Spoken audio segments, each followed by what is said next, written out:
Good evening from the Catholic University of Eastern Africa, Kwea in Karen, Nairobi. Welcome to the last of 2 editions of the Presidential Debate 2017. My name is Linus Kaikai of NTV. And my name is Joe Ageo of KTN News. This debate has been organized by Debate Media Limited, a broad partnership of mainstream media houses comprising television, radio, newspapers, and online platforms. The format, rules, and guidelines of this debate have been developed by the Debates Media Limited in keeping with the best international practice and have also been aligned with the context of Kenya and Kenyans. Now, these rules have been shared with all the 8 presidential campaign teams, and the rules prescribe that only presidential candidates duly nominated by their parties and cleared by the IEBC can take part in tonight's debate. And as your moderators tonight, we shall be guiding discussions between the presidential candidates on selected topics that have also, as per regulations, been shared with the respective campaign teams. The questions are, however, our own and have not been shared with anyone. Now, this debate is taking place in front of a selected audience that includes ordinary Kenyan voters. The audience will quietly follow the debate, no jeering or cheering, no clapping or any form of applause, except from a moment from now, as we welcome the candidates on stage. As prescribed by the format, the candidates for the debate must have attained 5% and above of the popularity ratings in any recognized recent opinion polls. And the only candidates placed by Ipsos and Infotrack above this threshold are President Uhuru Kenyatta of the Jubilee Party and Honorable Raila Odinga of the NASA coalition. Now, both candidates have been duly invited for the debate, but at this hour, we only have present here NASA coalition's candidate, Honorable Raila Odinga, whom we now welcome on stage. Let us now put our hands together for Honorable Raila Odinga.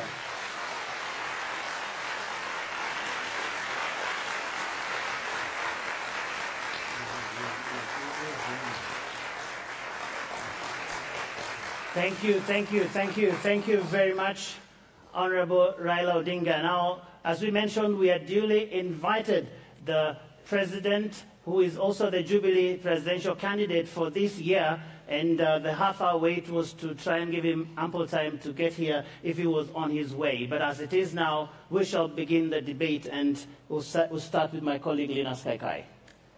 Thank you, Honorable Raila Odinga, for turning up for the debate. You need no introduction, so we are going straight to the issues of this debate. Yesterday, opinion pollsters, specifically Ipsos and Infotrack, released their findings. And one of the findings down there was that a majority of Kenyans, according to Ipsos, 61% of Kenyans feel the country is headed in the wrong direction. Only 27%, according to Ipsos, of Kenyans think the country is headed in the right direction. Where do you belong, Mr. Odinga, 61% or 27%? Joe, thank you very much. Allow me first to greet Kenyans. I know that very many Kenyans wanatazama mjadala wa siku huu kwenye runinga.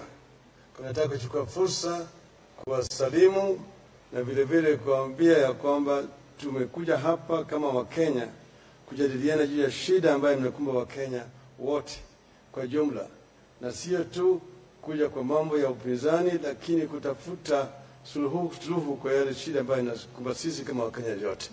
Karibuni na asanteni sana. Having said that, let me now come back to the opinion poll, Ipsos and Sinovate. Joe, don't just believe that it is the polls that we should be talking about. You're talking about the Kenyans themselves, how they feel. And I have traveled around this country over the last 1 month in the campaign, and Kenyans are hurting. Majority of Kenyans are hurting seriously. The cost of living has gone up very seriously. From the last time, from 2013 up to now where we are, the inflation rate has gone up at 40% cumulatively. That is the cost of living 40%. But the average wage has only increased by 12%. And this is being felt by the people. Wherever you go, you are told about Odinga. Odinga, that's why we call it the Odinga Revolution. You know that the price of the maize meal was 110. It is now 150, 180, sometimes 200. The price of sugar is nearly 200 per 2 kilogram. The price of milk, which used to be 36 shillings, is now 60 shillings. But they buy it from farmers at 35 shillings. So generally, the Kenyans are justified in feeling that the country is headed in the wrong direction. And the issue is unemployment, and that issue is corruption, which is actually hurting our economy. The runaway corruption, what we call mega corruption, the Jubilee government. This really is, in my view, the cause of dissatisfaction by the people of Kenya. And Honorable Odinga, you're running for president for the 4th time, if I'm not wrong. And for the 4th time, you're running for the presidency of this country against the backdrop of very sad statistics, if Ipsos and Infotrack findings are to be believed, especially about the cost of living, corruption, and unemployment. What is your answers to these things, and why do you see yourself as the answer to these questions? Yes, Joe, this is my 4th time running, correct? And as you know, that I lost once in those other previous 3 elections. But I am running here because of my commitment to change this country. I represent change, the coalition that has chosen me as their candidate, the National Super Alliance Coalition. It's a coalition that wants to bring change to our country. We think that we have a solution to the problems. For example, I mentioned the issue of mismanagement of our economy. That's the reason why we have got runaway inflation in the country. This government has borrowed, and they've borrowed very expensively. They've run away from the concessional loans and have gone for commercial loans with actually no maturity rate. And then borrowed and not invested properly, so that most of that money has not been invested in what you can say job-creating opportunities in the country. That's why the unemployment right now stands at 40%. We have 12 million youths who are on the streets looking for jobs. We believe that we can find a solution to that problem. We believe also that we can deal with the issues of inclusivity in our society from the ethnic point of view, from the gender point of view. We also believe that we can be able to turn things around economically, can create fiscal discipline so that we can be able to raise sufficient revenue and invest that revenue also properly. At the moment, every shilling that is spent, another shilling is stolen, ends in the private pockets of the people. We are going to deal with the issue of corruption also as a coalition. Mr. Odinga, I would like to hear more specifics on your plans, and starting with the question of the cost of living. Some of the proposals you have put there have been dismissed as unrealistic in a free market economy like Kenya. You've spoken of reducing rent. You've spoken of reducing the cost of housing. How do you plan to do that? And again, in a free market economy like Kenya? Yes, it is a free market economy. But they have said that The other coalition, or you may call it those who are in government, are pro-business, and we have been described as being pro-market. The difference is basically that those people are more focused on just one small portion of our economy. Because what we call the formal sector in our economy only employs 2.5 million people, whereas the informal sector employs 13 million people. We are going to focus our attention where most people live and work, but at the same time not neglecting the other sector as well. But most importantly, you have asked a specific question about issues like rents and so on. Our country is fast urbanizing. The rural-urban migration is increasing by the day, or by the month, and by the year. We are going to reach a stage where nearly 60–70% of our population are going to be living in urban areas. But this issue of low-cost housing has not been sufficiently addressed. And that is the reason why we have problems we're having today. You see, at independence, when urbanization started, the regime at that time came up with a policy of go back to the land, telling people to go back to the land. And even they coined a song saying, Mzee Kasema. Sorry for interrupting you, Honorable Odinga. I've listened to you very carefully, and I'm sure tenants out there are listening to you very carefully. The question again, how do you plan to reduce the cost of rent as you have promised in your campaigns? Joe, there is a law here which is called Rent Restrictions Act. That act is meant to deal with the low-cost housing, where the poor people live, like in the informal shelters, like you have them in Kibera, in Madare, in Kurukwanjenga, and so on and so forth. This law has been meant to protect the poor from overexploitation of the landlords or the structure owners. It has not been properly enforced. So that we find the landlords are increasing rents by the day, and if you default in payment within 1 week, you find your door removed, the roof has been removed by the landlord, you find your wife and children sitting outside the cold. We are going to enforce the Rent Restriction Act to protect the poor, to ensure that they're not forced to pay rent which they cannot afford, so that they live in squalor. Landlords, you are, Honorable Odinga, landlords are voters, and they are listening to you right now. How do you think they feel about what you're saying? It is a conversation I have had for a long time with the landlords. In fact, they're not landlords. In the slums, they are called the structure owners, because the land does not belong to them. The term landlord means that you've got a land over which you're loading. Now, these are basically structure owners who are given a temporary occupation license by the government, TOL, to put up a structure so that they can be able to rent it out. But the land belongs to the government. And they're listening to me. I'm not saying that they should not be allowed to also make business. But what you call live and let live.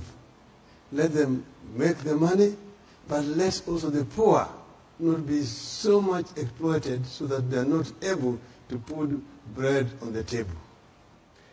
Right, we're discussing leadership and integrity as our first topic tonight, and we've brought the issue of the direction of the country. I now want to take you to the regional side of things. And how do you think Kenya's standing around the region and Africa has been in the past few years, considering that just not long ago, the coalition of the willing that had gotten together to do the Northern Corridor projects, that's Kenya, Rwanda, and Uganda. Rwanda has changed its mind. They don't want the project anymore, and they prefer to construct it through Tanzania. How do we stand regionally, in your opinion? I think, Joe, the idea of a federation of East Africa was at the hearts of the founding fathers of this region. That was informed the formation of the first community. It died, but not because of lack of commitment, but because of greed by some leaders. I do believe that this region will benefit more if we can remove some barriers which still exist and open the borders for free flow of goods and people. It can be done if there is political will to do so. I mean, the Northern Corridor is just one of the corridors. If you really want to integrate this region, you don't have to just have Northern Corridor. You need the Central Corridor, you need the Southern Corridor as well, and then integrate them. But so the question is, Kenya has been abandoned in the Northern Corridors project by both Uganda and Rwanda. What does that say about Kenya? It speaks volumes about the leadership of Kenya. I think it is the leadership that is saluting itself. And that's the reason why Uganda is finding it more attractive to go to Tanzania. Tanga or Dar es Salaam is much farther away from Kampala than Nairobi and Mombasa. It does not make any sense economically, other than that it was a political decision. So I think that we need to do some soul searching and thinking. I think it is the leadership that has let Kenya down. 4 Kenyans are currently languishing in jail in South Sudan. They were arrested and jailed for life for allegedly trying to defraud the Southern Sudanese government of some 200 million US dollars. Are you aware of this case? And if you were president, what would you do about that case? I am aware that some Kenyans were arrested in Southern Sudan for suspected crime. I discussed this matter with the leadership of South Sudan. At that time, my appeal was to ensure that justice was done, that proper investigations were carried out, and that they were given fair trial before conviction. I do not believe that that has been the case as of now. We would really plead that those Kenyans are given a fair trial by international standards, so that those who are found to be culpable or guilty then face the law. In my view, that would be my plea to the government of South Sudan. And I do feel that the Kenya government has got sufficient political leverage to ensure that this is done to those Kenyans. I think the relatives of these 4 Kenyans would want to hear specifics on what you would do if you won the election on the 8th of August. Would you move to have them freed? Because the trial, unfair as it was, if you're describing it as such, is already over and they've been jailed for life. Yes, what I'm saying actually amounts to appealing on their behalf. Because I'm saying that I'm not convinced that they have had a fair trial. Maybe by Southern Sudanese standard, but I say it by international standards. I do not think that that was a fair trial. And therefore, I would ask the government to ensure that they get fair trial.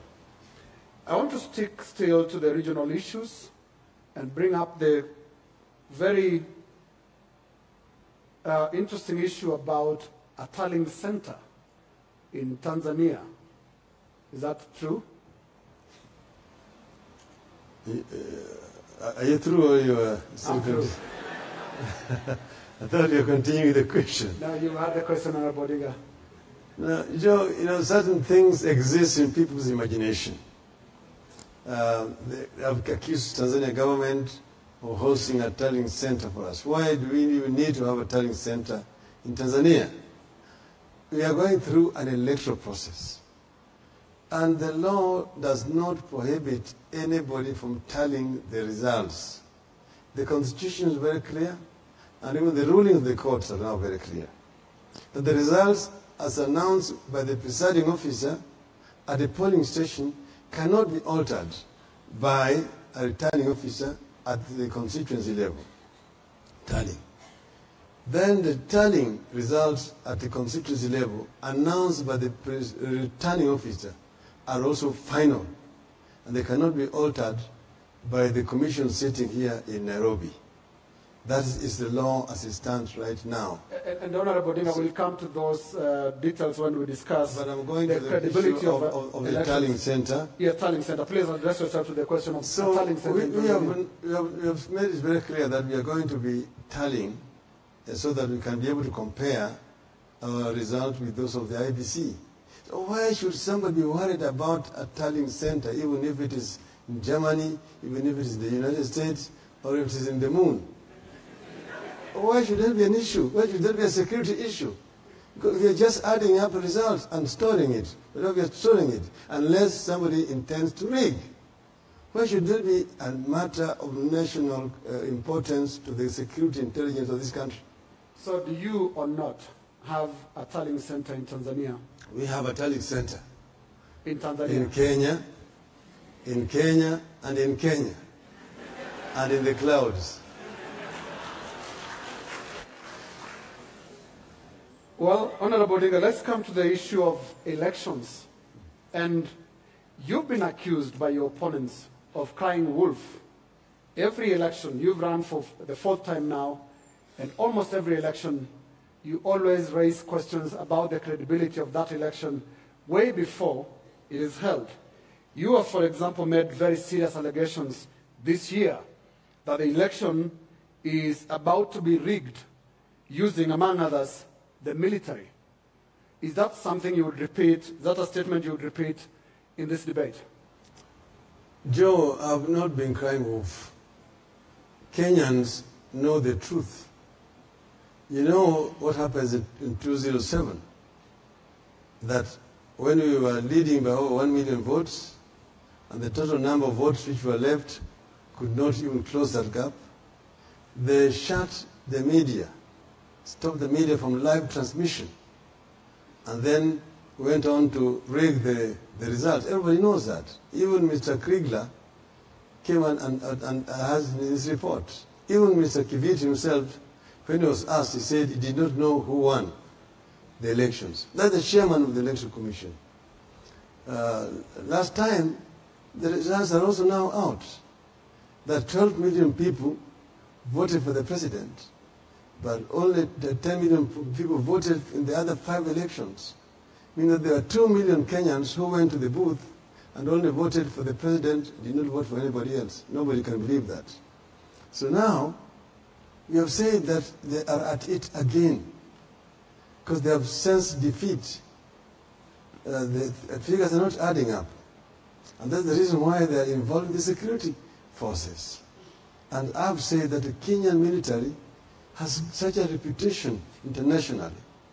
And we have respect for the Kenyan military. I used to co-chair the Security Council. And I've said that they should desist the temptation to be engaged or involved in manipulating of the electoral results. The National Intelligence Service in this country must desist from interfering with the electoral process. Until and unless that happens, we'll always be having problems here. They're the ones who are now involved in recruiting returning officers, recruiting presiding officers, recruiting clerks, police officers, and we even showed correspondence showing that serving police officers have been asked to surrender their forces' ID cards to be engaged in the so-called special duties. What are the special duties? Joe, you need to know that I was a prime minister. I used to co-chair the National Security Council. I have information. When I'm talking from authority, and nobody can contradict me. When I said it the other time, even the Minister for Defense came out and confirmed that indeed there was a training taking place at the Embakasi barracks at that time. And they said that they were preparing themselves to provide security during the elections. It is not the responsibility of the military to provide security internally. that the work of the police force, under our constitution, the security force, the military is supposed to protect us against external aggression. And they cannot be deployed without express approval by Parliament. Parliament has been closed, and there's been no permission given to President Uhuru Kenyatta to deploy the military. Before I go to my next question, Honorable Odinga, I do understand that the lighting here tonight is quite bright. And this is actually Lina's Kaikai. We should have explained our sitting positions. And to my left is Joe Ageo. And with a bit of makeup, we actually look alike. So thank you very much. I'll continue with my question. With regard to what some of your critics, Honorable Odinga, see as your persistent war on institutions. You fight institutions, that's what they say. You wanted the other IEBC out, they were removed. You have a new IEBC, you still have a problem with that IEBC. You've explained your position on what you're talking about with regard to the role of the military in the election. You are known to have spoken very strongly against the institutions like the provincial administration or former provincial administration. Are you a man on the warpath against institutions? And given a chance, what would you and how would you relate to these same institutions if you became president? Joe, I'm not fighting institutions. This is Kaikai. This is Lena's. Sorry. I'm sorry. This is Lena's. You said you look alike.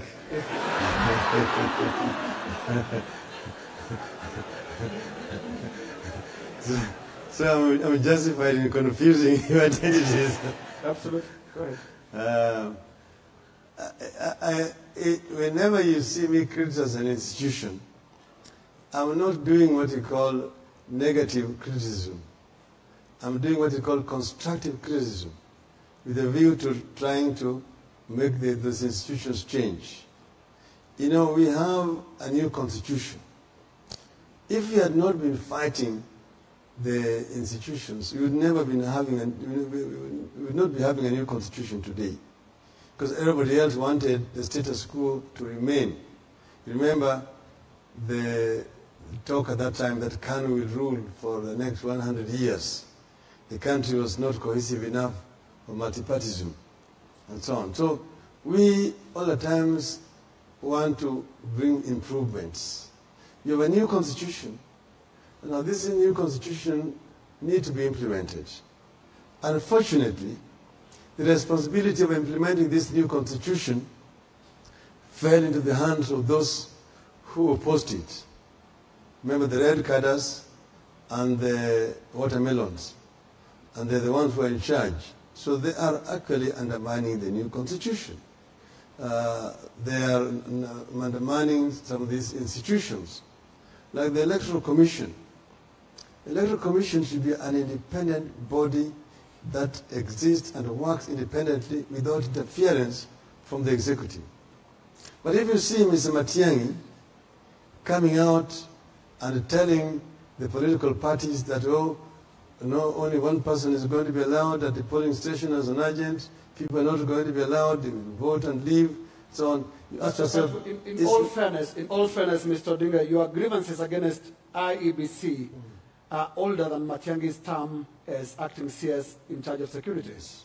Yes, the first time we actually approached the IEBC and we asked them to bring about certain changes which we know brought some challenges in the last elections. And the former IEBC, led by Mr. Isaac Hassan, refused to listen to us. Our petitions to them fell on deaf ears. We therefore had no other alternative but to call for the removal. You remember, we said we wanted a referendum, and they provided us with a template of how to collect signatures. We went around the country collecting signatures, millions of signatures. When we presented them, they used a technicality to rubbish all that, and instead of allowing us, if we were short by a few hundred, to fill the gap, they said the process was closed. In other words, they did not want a referendum to be held. So we knew that if we went on with this kind of electoral commission to the next elections, nothing was going to change. Doing the same thing, the same way, hoping to get a different results is stupidity. That's why we said we needed that IBC to go so that we could have a new IBC in its place. What is happening right now is that there's nothing wrong with the current commission. What has happened is that they retained the same secretariat which was part of the IBC that had gone. And then there is still interference by the National Intelligence Service in the work of the IBC. That is the reason why. Mr. Odinga, do you have proof of these things that you say?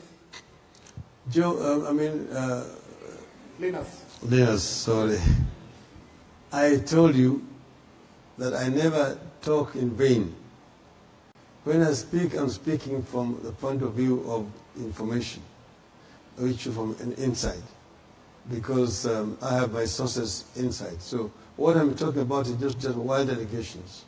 There are issues which can be substantiated, and indeed, we have written to the Electoral Commission, we have written to the Inspector General of Police, we have written also to the head of the military, drawing their attention to the information that is in our position. Right. Let me come to the issue of defense and national security, which is one of our topics on leadership. And Honorable Odinga, you've stated several times that you want Kenyan troops out of Somalia.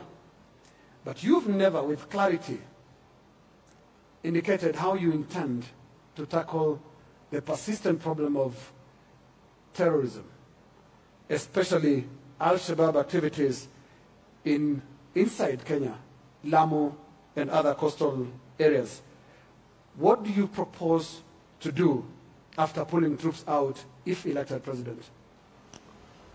Joe, I was at the National Security when we took a decision to send our troops into Somalia.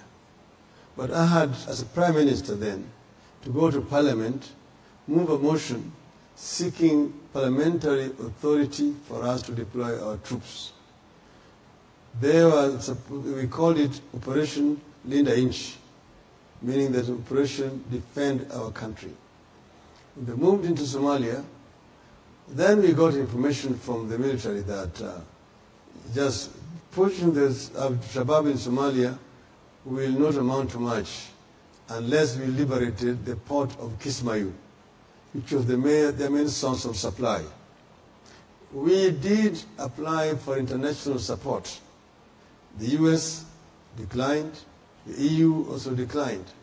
So we therefore decided to use our own military, the Air Force, the Navy, and the Land Army to liberate the port of Kismayu.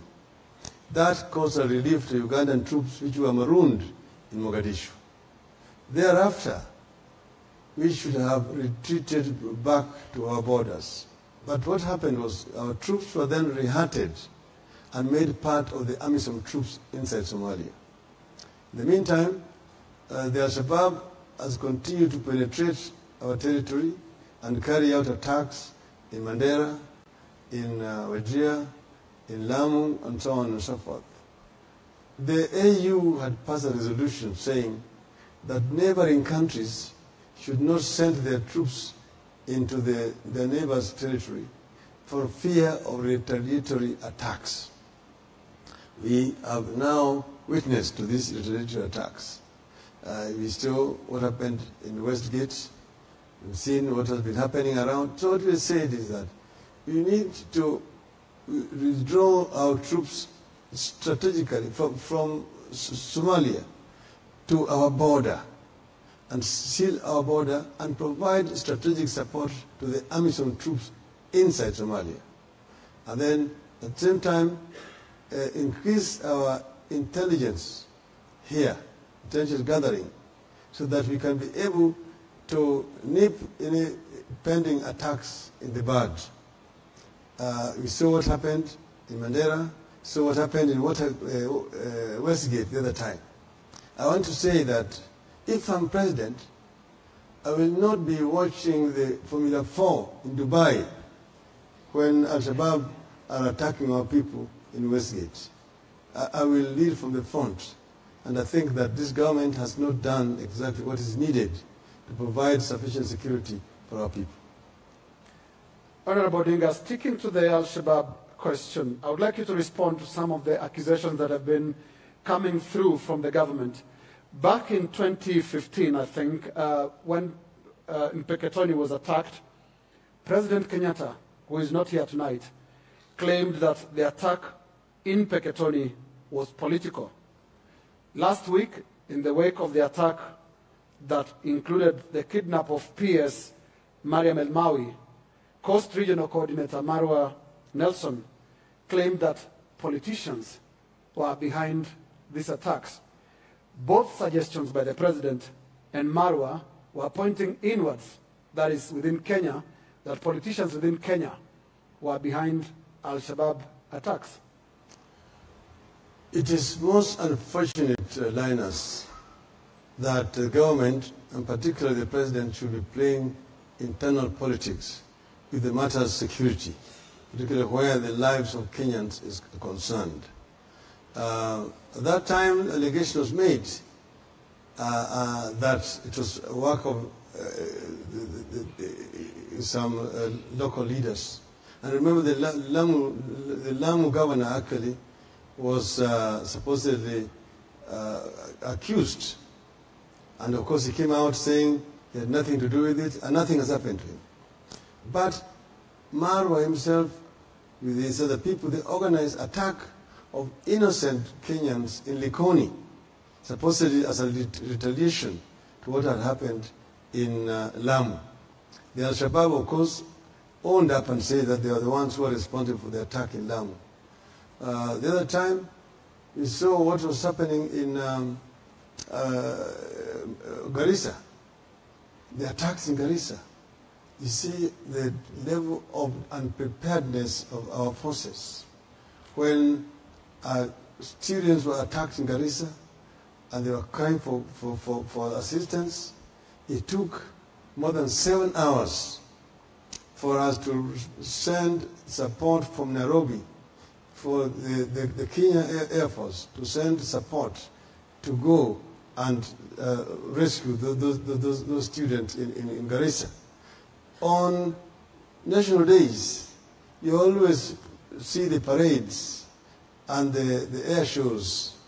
Oh, jeshi letu la taifa, kila mara wako tayari kutulinda. Jioni hawa mnaona wanaanga, mnaona hawa. They were not there when the Kenyans needed them at that time. And the same thing has happened in Lamu.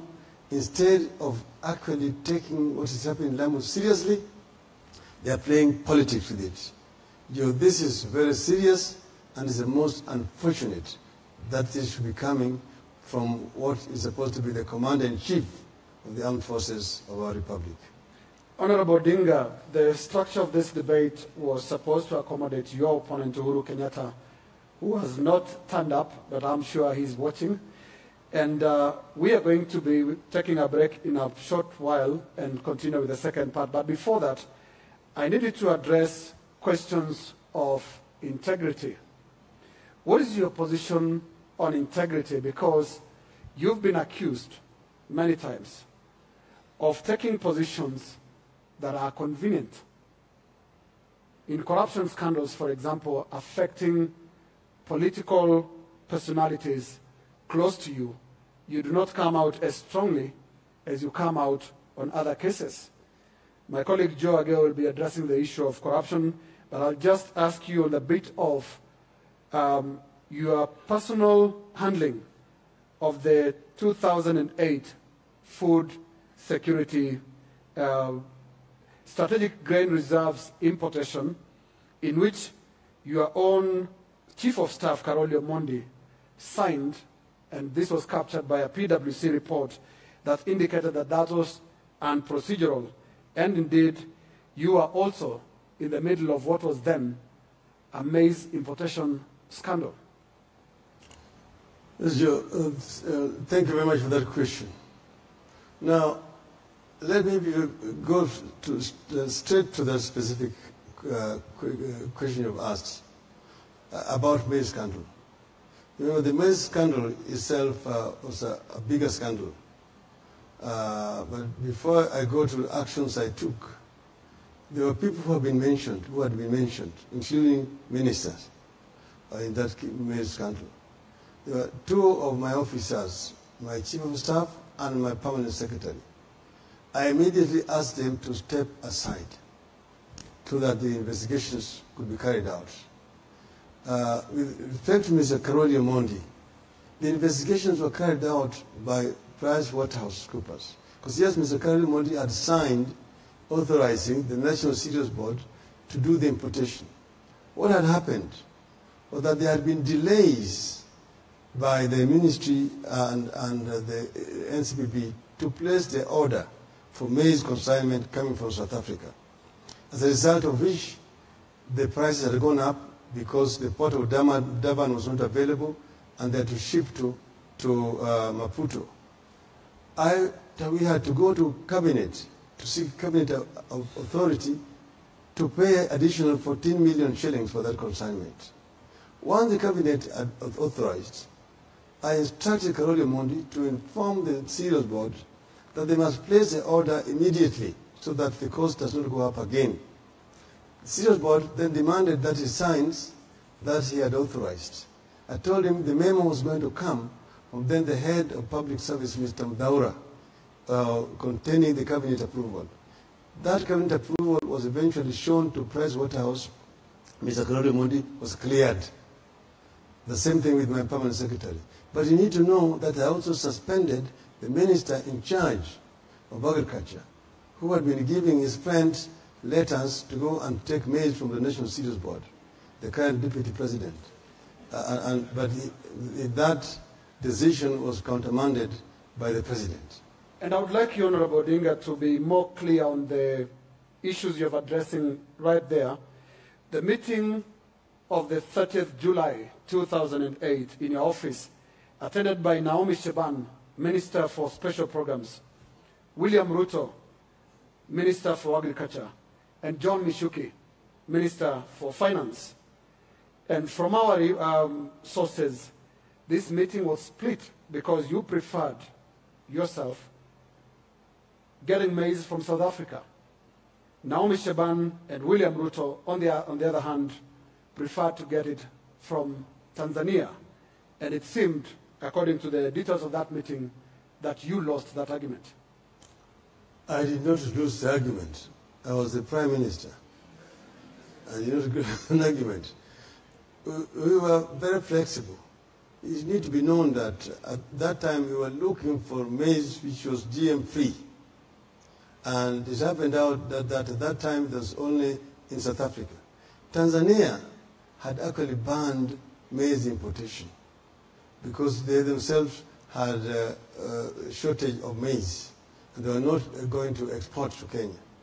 Even at the cabinet, when we were told that there was maize, we sent the Minister for Agriculture to Dar es Salaam and arranged for him to go and meet with the President Kikwete, who was then in Bagamoyo. And the answer was clear.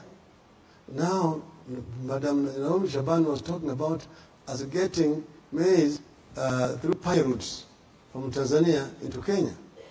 And we told her we cannot allow, as a government, to import maize illegally from our neighbor. That does not happen. And that's why I said, no, we cannot do that to Tanzania when they have banned maize exports. So we therefore made a decision to import the maize from South Africa. But because there was delays, the South African company had said that they had limited space at the Durban port. If the order was not placed by a certain date, they would have to ship, to transport this maize by road to Maputo. And that would result in additional costs. And they were still haggling whether to bring from Tanzania, whether to bring from Mexico, or the other sources they are talking, West Africa, in Cote d'Ivoire. The opportunity to ship was lost.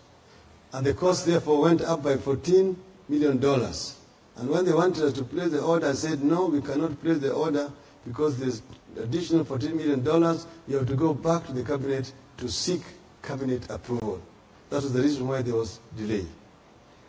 But the input of all these events, Honorable Odinga, would it be right to put it to you that none of you really meant well? When? None of you really meant well.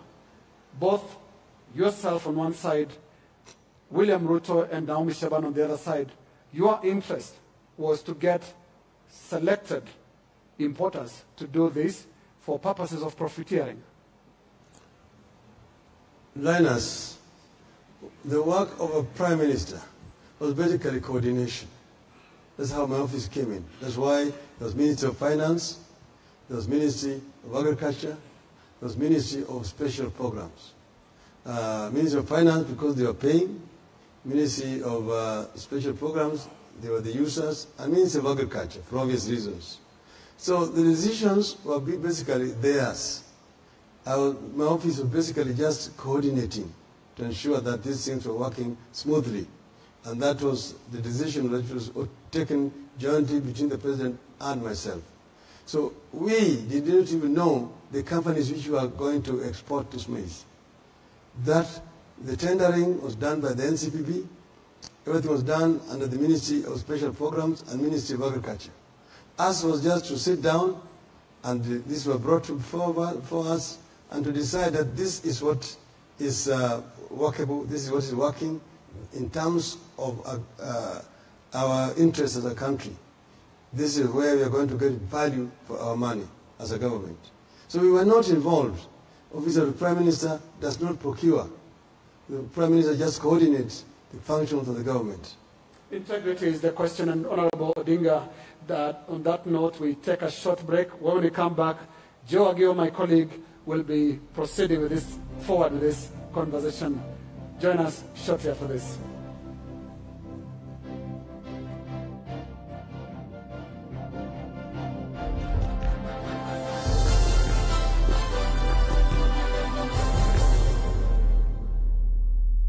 Tribalism in this country. Many Kenyans know for a fact that when the elections are held in the next 2 weeks, most likely in Kisumu, you will have more votes than President Kenyatta, and he will have more votes than you in Nyeri, and that has happened over the last 50 years. From where you sit, what is the problem with this country insofar as tribalism is concerned? Why do we vote generally along tribal lines, and what will you do if you became president to deal with that problem? Joe, I don't think that there's something really very unique. Some people are just naive.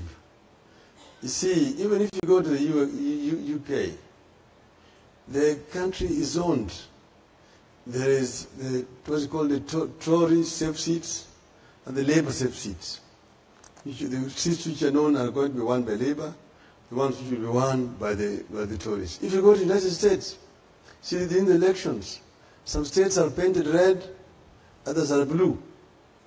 It's normal. There's also what is called... But in fairness, Mr. Odinga, that is often driven by the issues that matter. There could be agricultural areas, there could be workers and that sort of thing. Here it's purely because it is Luos that live here, it is Kikuyus that live here, and therefore they vote in a different way. No, Joe. There's also what they call their homeboy mentality. See, like it's known that Clinton was going to win in Arkansas because he's a homeboy there. He grew up there. He's known better there by the people. So the fact that Uhuru Kenyatta will get more votes in Kiambu than me, because they see him, this is our boy. It's a homeboy mentality. But if we leave Kiambu, I go with him to the coast, I will get more votes than him in the coast. I go with him to Northeastern, I will get more votes than him in the Northeastern. I will also get more votes than him in Western. Those people don't vote for me because I'm a Luo, I'm their own. They vote for me because of what I represent. So that is where you get the balancing. That after he has left his community, we now go to other communities who will vote merely on what somebody stands for. So is tribalism a problem in this country, according to you? What is the problem here is ethnic inclusivity or exclusivity. That's what we want to address. Like right now, the Jubilee government has basically divided this country. They have basically have got two people with their friends, not their communities. Because I would be wrong to say that the president represents his community. Because I know of a number of Kikuyus who don't believe in what is happening. They say that this is just a club of friends and family members who are benefiting from this regime. And likewise his deputy. So we are going to expand this the governance structure of this country and be more inclusive to ensure that every Kenyan, irrespective of their ethnic origin, get equal opportunities and that there's no community that is excluded.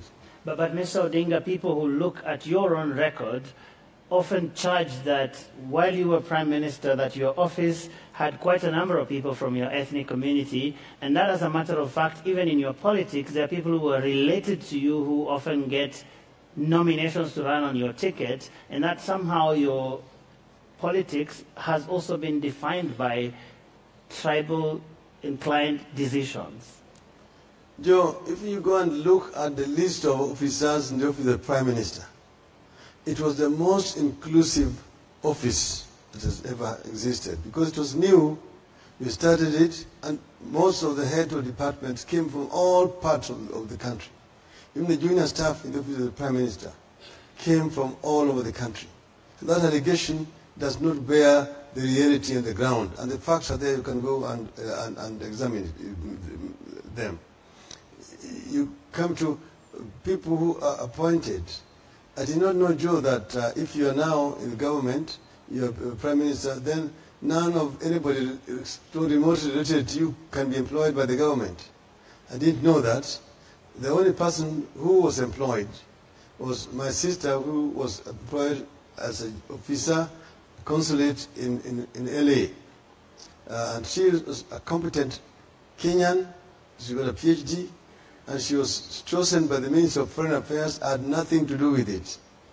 But if I were to begin now, I don't want to embarrass President Uhuru Kenyatta. If you want to look at this Jubilee government. But you have accused him, for example, of allowing his relatives to do business with government. What's the difference? Which relative of mine was doing the business with government when I was in government? Well, he said some were employed when you were in government. I just mentioned one case. I don't know which other one. I don't know any other one. That's the one they've been talking about. And that amount to be made too many. And that was also a junior position, just a councillor, not an ambassador at all. But if you look at the government today, if you begin to do a roll call, I think the government will be embarrassed. So I don't want to go along that line. Okay, Mr. Odinga, you have about 1.1 million followers on Twitter, and there's a lot of hate going on there. And I haven't seen you, for example, use your Twitter handle to say something about it. There are a lot of people who say bad things to other Kenyans in your name. Joe, social media is a free media. You don't regulate it. You don't even know who is speaking there. Sometimes people put your name there and they speak on your behalf. So I don't want to interfere in the freedom of expression. People say all sorts of things that they want to say, and I don't want to regulate it. It's a freedom of expression, and it's something that is new. Maybe you people in mainstream media are also not used to it. You have no responsibility there as a leader, because there are people who say that social media funds violence. If, for example, there's violence in this election, that would be a very active playing ground, no? I will not brief for people in the social media, but you need to know that social media exists also in the United States, in Britain, and so on. I see Mr. Kaparo charged how to guard social media, how you want to stop them, hate speech, and so on. I hope this is not an excuse to do what they did in Uganda, during the election time, shutting off the internet so that they could exclude social media. I think that is the freedom of expression which should not be interfered with.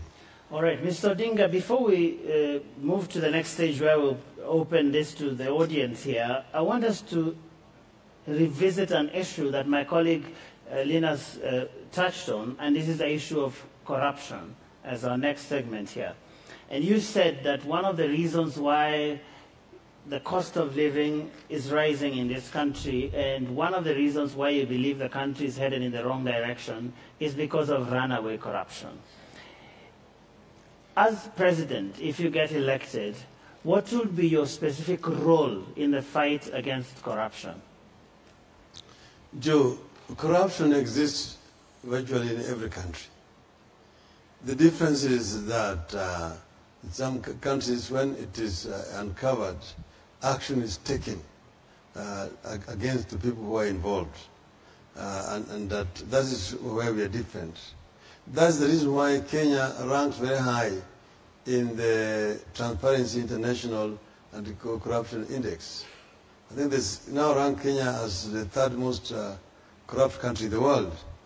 Kenya is playing in the Super League of corruption. The giants like Nicaragua, Sri Lanka, DR Congo, and so on. But even during your time as Prime Minister, we still were ranked together with Nepal and Nicaragua. No, we were lower. We were lower. We have climbed much higher now. But what was happening is that we kept on going lower and lower from where we took it, when we took over from Kanu. But tell us what, as president, you do. What I'm saying is the action is what is lacking. And here I say that the buck stops with the president, that action needs to be taken. When we were forming this NASA coalition, we sat down among ourselves and deliberated seriously on this issue. That's why you'll find it in our coalition agreement. You say that every member of this club will ensure that they don't do business with government, and that includes also their relatives, and that action will be taken against public servants who are involved in any kind of corrupt act.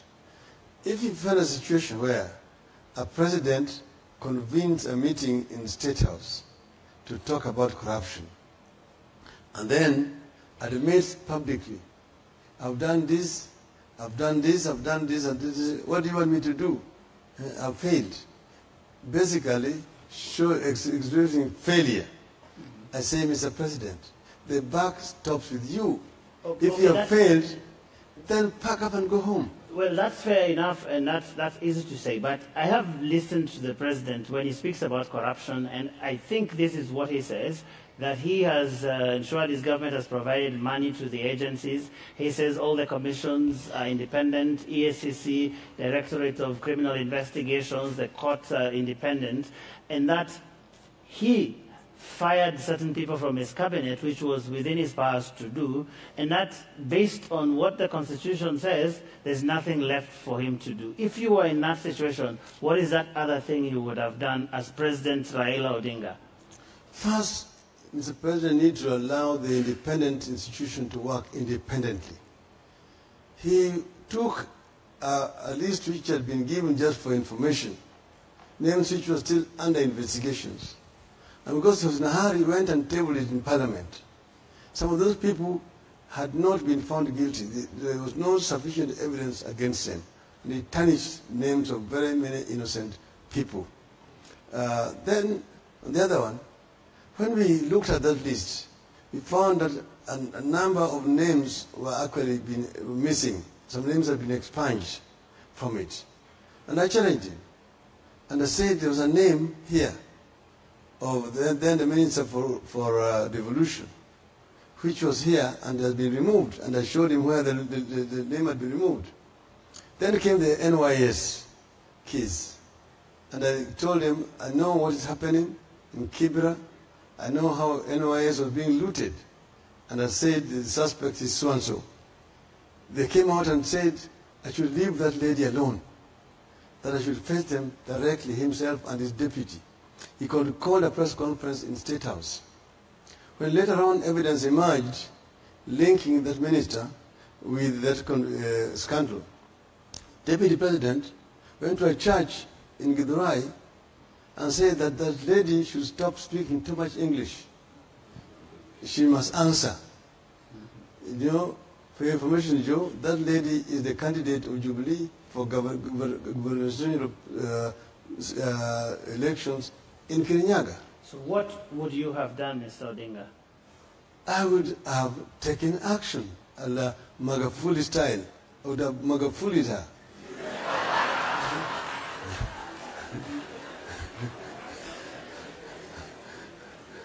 So take the NYS case, for example.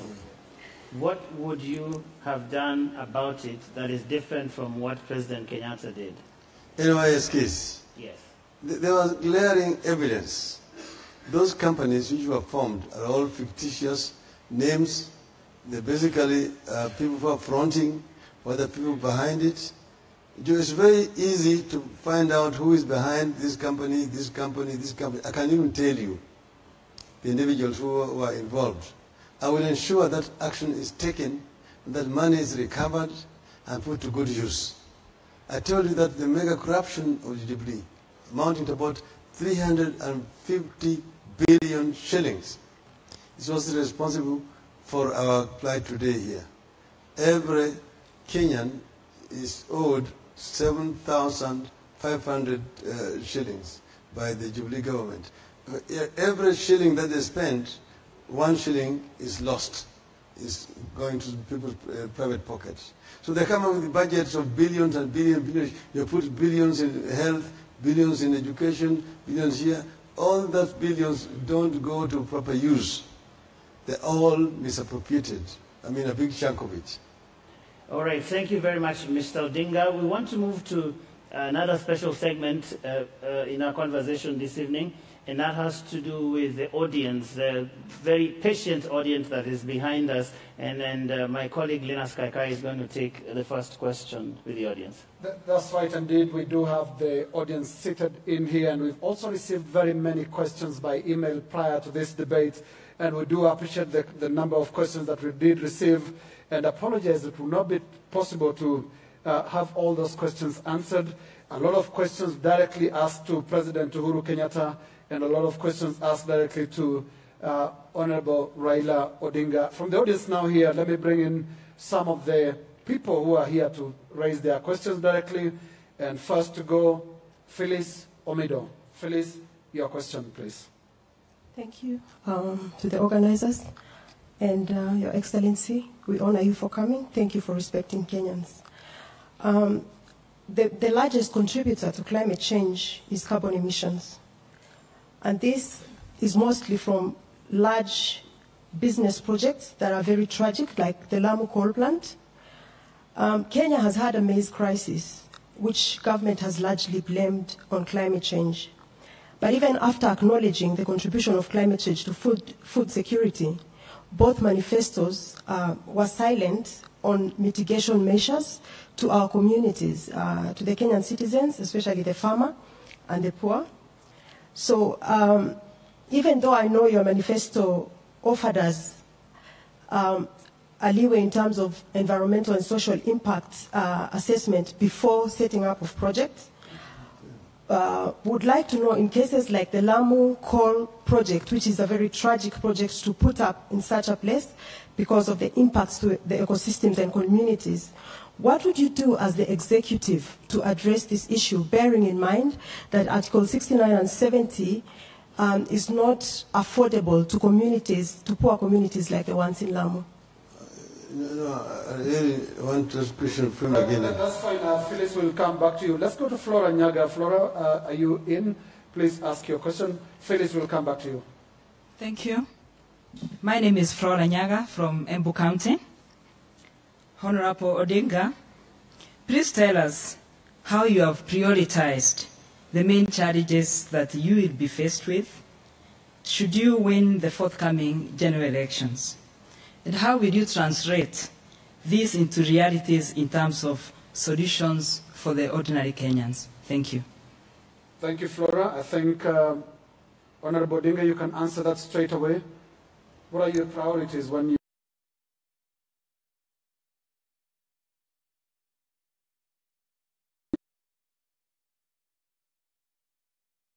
Thank you very much. You did not enumerate issues that you wanted me to talk about. We have got issues of the cost of living.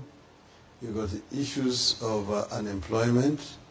You've got issues of corruption, which are major issues afflicting Kenyans at the moment.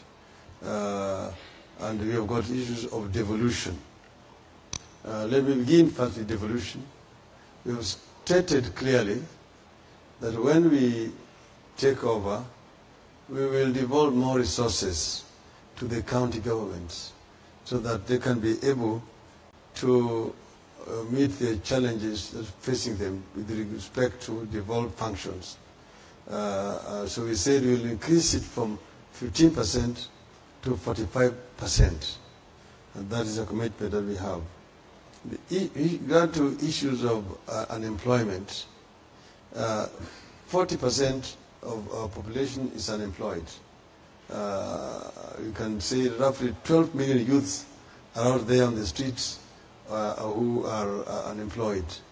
This situation is unacceptable.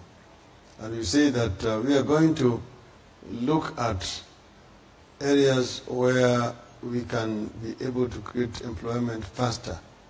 And that's why I said we'll address the informal sector, where 13 million Kenyans are employed at the moment. This is a sector that is more elastic, where more opportunities can be created. You have said we are going to set up industrial parks in all the 47 counties, which will give youth opportunity to be more productively engaged. There they will have the facilities, the equipment, they will receive training so that they have the skills, and they will have also access to capital so that they can work. Then the issue of the cost of living, we will also address the issue of food production to be able to provide for our ever-expanding population, which is not the cost at the moment.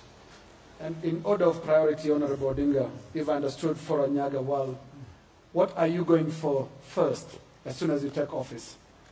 First, the issue of putting food on the table, reducing the cost of living for the people. This is our priority number one. And we will address the issues of cereals, particularly unga, so that we can be able to lower the price of maize flour in the country. We can deal with issues of sugar, issues of milk, and so on. We deal with issues of wages, we deal with issues of rents, as I've mentioned, the issues of the cost of transport, particularly for the urban, and the housing issues. I'd like us to take as many questions as we can, so I would like to bring in Josephine Mongare. Josephine, your question? Thank you very much, Right Honorable Minister, Prime Minister. My name is Josephine Mongare. I'm the FIDA chairperson. And as women of Kenya, we have felt very, very excluded in the current setup. When we look at your coalition, we look at the Jubilee coalition, we do not see you women being prioritized and being at the front of these election campaigns. Now, seeing the data from the IEBC, women have only managed 9% of candidacy. This clearly means that the National Assembly and the Senate will not make the one-third constitutional requirement. Would like you to share with us today, as women of Kenya, what are your strategies should your government take over on the 9th of August? What strategies do you have to bridge that gap?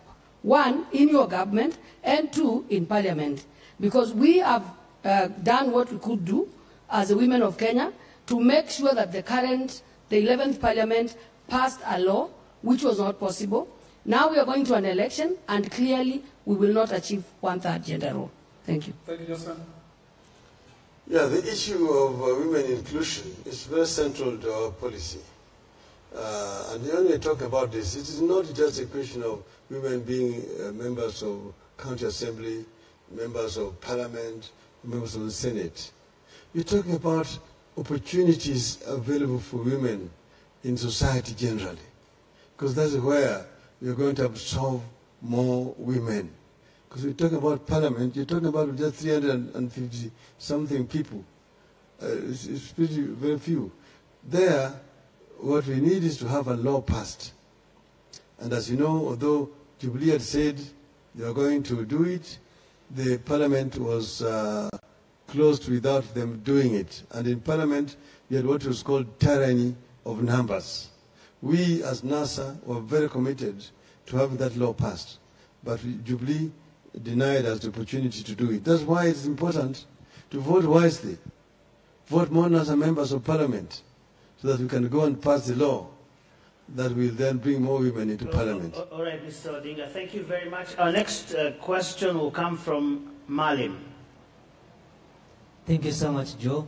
The Right Honorable Prime Minister, Harun Maalim. According to Kenyan population, about 1.3 million Kenyans have disability. But World Health Organization reviewed that and put about 6 million. And as a country, we have beautiful laws. The Disability Act, the current Constitution, and even the Convention on the Right of Persons with Disability. Unfortunately, up to today, there is no policy that operationalizes those laws to make services accessible to these most marginalized communities. From 2006, National Disability Policy is still a draft. When you will be elected as a president in your first 100 days, what will you promise these Kenyans who feel, despite these great laws, they are still at peripheries in accessing the services? And I wish you good luck in your campaigns. Thank you. A very specific question, Mr. Odinga, about disability. We will ensure that the National Disability Policy is passed together with the enabling legislation so that the people with disabilities can be adequately catered for. When I was Minister for Public Works, I actually came up with the regulations to ensure that all public buildings are user-friendly to people with disability. So it is something that we are genuinely committed to ensure that people with disability are given equal opportunity. Because as I believe, disability is not inability. And therefore, they must be given opportunity to serve the country. Thank you. And that will be the final question from the audience. Honorable Odinga, 2 more questions from this desk as moderators of the night. My first question to you, Honorable Odinga, is you come from a family, one of 2 families that have for the last 50 years plus dominated Kenyan politics. How would you respond to perceptions that these 2 families have held Kenyan politics hostage, literally, and with 2 characteristics? One family moving with a sense of entitlement in terms of leadership, and another with a sense of victimhood. Entitlement on the Kenyatta family and victimhood on the Odinga family. What do you say to those perceptions? I think they're very misconceived perceptions. First, begin at the beginning. Jomo Kenyatta initially was a freedom fighter, and he was imprisoned by the colonialists for 9 years, kept under very inhuman conditions. Jaramogi, on the other hand, became a freedom fighter and fought for the release of Kenyatta. And when Kenyatta was released, Kenyatta then became the president, Jaramogi became the vice president. So they earned those positions by virtue of the fact that they sacrificed for the freedom of this country. So it was not like entitlement. The Kenyan people voluntarily elected them to those positions at that time. They disagreed in the course of implementation of policies during independence. And Jaramogi resigned from the government and went into opposition. The rest is history. Jaramogi became a leader of the opposition until he died. I, on my side, I was involved in what we call the second liberation, not by invitation from my father, but basically out of conviction. And therefore I was not in politics because my father introduced me to politics. I came into politics alone, and I've been in politics because of what I think is right for this country. As you know, I've also been in political detention for a long time. You saw me walk away from that place because of that light interferes with me, and you see my eyes sometimes watering because of the damages I suffered when I was in the detention and the poor lighting in detention. That is what damaged my eyes. Now, I have continued on this because I represent the force for change in the country. Uhuru Kenyatta then was introduced to politics by the former president, Daniel Arap Moi, who then picked him as his preferred heir when he was quitting politics. So Uhuru came in by invitation from his mentor, former President Daniel Arap Moi. But he then remained now an actor on his own when Moi left the stage. So he's also not here because his father brought him into the stage. He's a Kenyan, like any other Kenyan.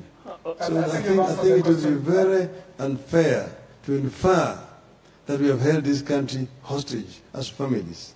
I think you've answered the question, and I will also be asking you about your relationship with Uhuru Kenyatta in a moment.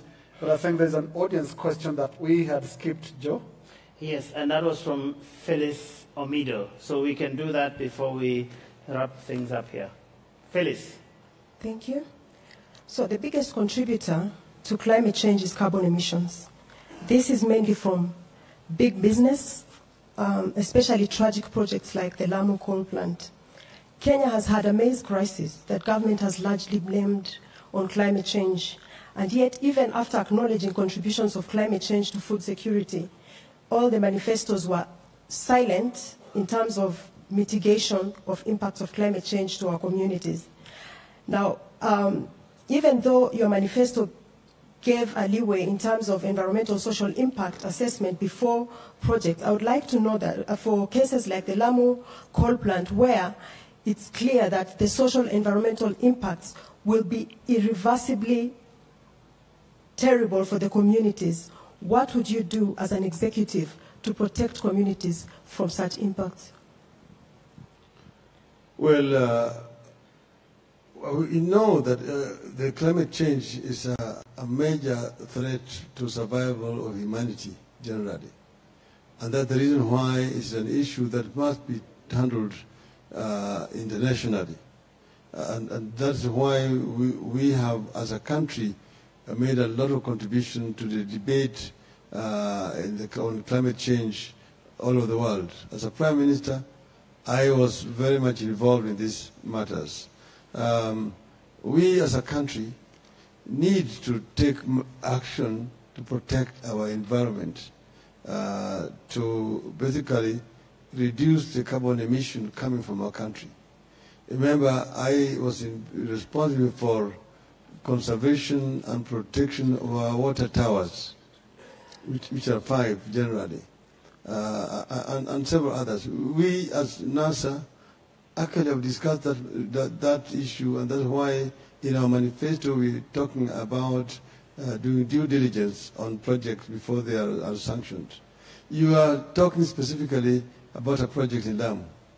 But I just want to tell you that coal plants still exist all over the world.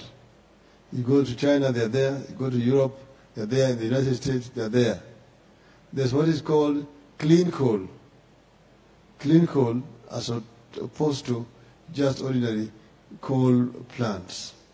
So that is an issue that needs to be looked at more comprehensively rather than just emotionally. And it's not just one plant. There are several plants. So the clean coal projects generally are acceptable internationally. So this is what we need to debate. What kind of system are they putting up in Lamu? Because I know the environmentalists sometimes go overboard. You remember when we were setting up the Sondo Miriu project in Sondo, there was a lot of noise. The Tiomen plant in Kwale elicited also a lot of opposition. I think these are issues that we must look at on a case-by-case basis in order to justify actions that are being taken by the government.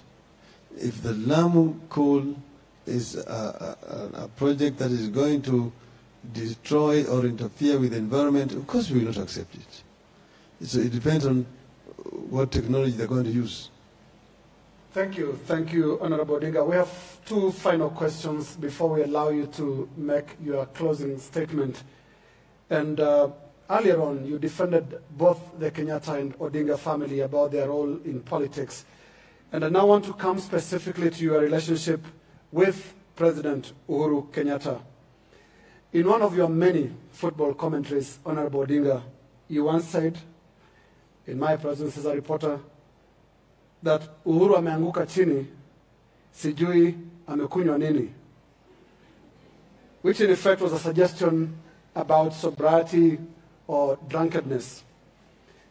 Last week, a few weeks ago, you sat quietly behind one of your political surrogates as he called Uhuru Mlevi and DP William Ruto Mwizi. Now, to their side, very many times, speaking in his Kikuyu language, Uhuru Kenyatta has referred to you as Mogoroki and Kimudu, which in my little understanding of the Kikuyu language means a madman. The Deputy President calls you, not with in complimentary terms, mtu wa vitendawili. This is basically your language, the language of Uhuru and the language of Raila. Do you approve of this kind of language for this level of leadership? Two people with a mathematical chance of becoming president. I don't remember ever saying that Uhuru amenguka na sijui amekunywa nini. But even if I said it, it must have been with a light touch that amekunywa nini. But that will not mean that he is a drunkard at all. And when you talk about one of my, you call him my surrogate, or I think that is not a fair comment on an honorable member of parliament, if that is what you mean. I mean, there are political jokes. If somebody says that the vehicle is being driven by a drunkard driver and a town boy who is a thief, I don't think he was meaning of Ruto, unless they themselves feel guilty. I think that is just said with a light touch. Politics must come up with some jokes. And like when Uhuru refers to me as Kimundu Muguruki, I don't think he means it. I don't think he thinks I'm a madman. But that basically means that the kitchen is too hot for him. So if the kitchen is too hot, get out of the kitchen. You see? And the deputy president, Ateo William Mzee Vitendawili. You see, that means there's something that is issuing him about Vitendawili. And I say that Pilipili Shoila, Yakuashani, if you're having a problem with it, just leave it. So we in NASA, we basically respond seriously to allegations that are made, but we also respond in kind and sometimes in jokes.